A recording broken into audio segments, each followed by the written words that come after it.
اللہ من الشیطان الرجیم بسم اللہ الرحمن الرحیم۔ سیدنا عثمان اور سیدنا معاویہ رضی اللہ تعالی عنہ کی مخالفت کے لیے جہمی صاحب بنو امیہ کے بندر کے نام سے ایک روایت پیش کرتے ہیں۔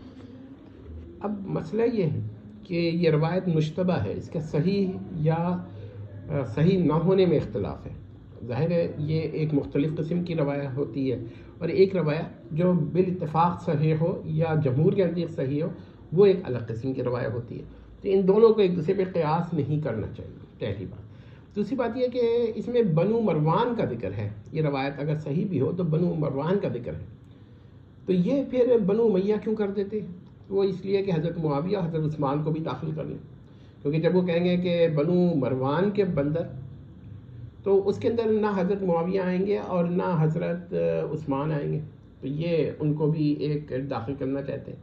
اب جہمی صاحب یہ کہہ سکتے ہیں کہ بھائی دیکھیے بنو امیہ کی تو شاخیں ہیں، ان میں سے ایک بنو مروان ہے، ایک بنو ابو سفیان ہے، بنو ابی سفیان ہے، تو میں اس کے بارے میں یہ کہوں گا کہ آپ نے جو نام ہے نا بنو مروان وہی رکھنا ہے۔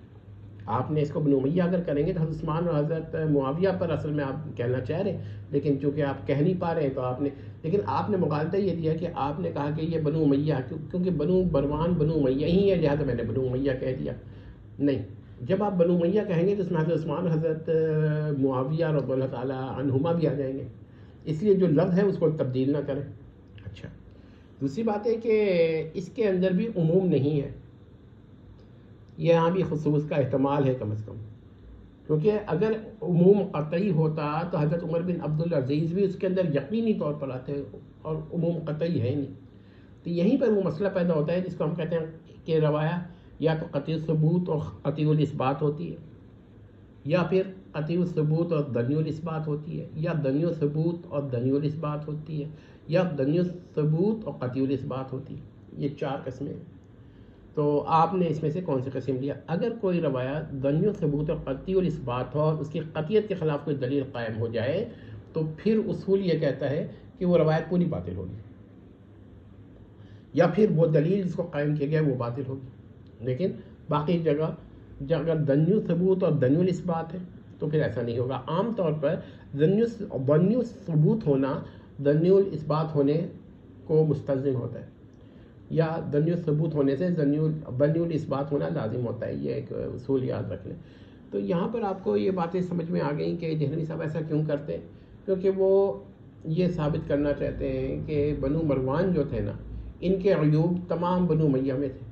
یہ بہت خطرناک بات ہے، ٹھیک ہے لیکن ہم ان کو ایک علمی جواب دیتے۔ دیکھیے اگر وہ کہتے ہیں کہ بنو مروان چونکہ بنو امیہ تھے لہذا ہمیں بنو امیہ کا کہنے کا رائٹ ہے، تو پھر اس میں کیا ہوگا کہ بنو مروان جو تھے وہ اگر بنو امیہ کی وجہ سے، بنو مروان تو قریش بھی تھے، تو پھر آپ صرف قریش کہیے، تو پھر کیا ہوگا کہ اس میں اور بھی لوگ آ جائیں گے جن کو آپ نہیں چاہتے کہ آئیں۔ کیا مسئلہ ہے؟ مسئلہ یہ ہے کہ یہ بہت غلط طریقہ ہے، جو غلط طریقہ ہوتا ہے اس کو استعمال کرنا دھوکہ ہوتا ہے، فیلسی ہوتا ہے۔ ایک دفعہ دو دفعہ تو انسان کر سکتا ہے، لیکن متواتر ایک فیلسی کو بنیاد بنا کر اس پر اپنا کوئی وہ قائم نہیں کر سکتا نظریہ۔ اگر کرے گا تو لوگ پکڑیں گے، اور نہ بھی اس کے غالب معتقدین نہ پکڑیں لیکن اہل علم کو پکڑ لیں گے۔ والسلام۔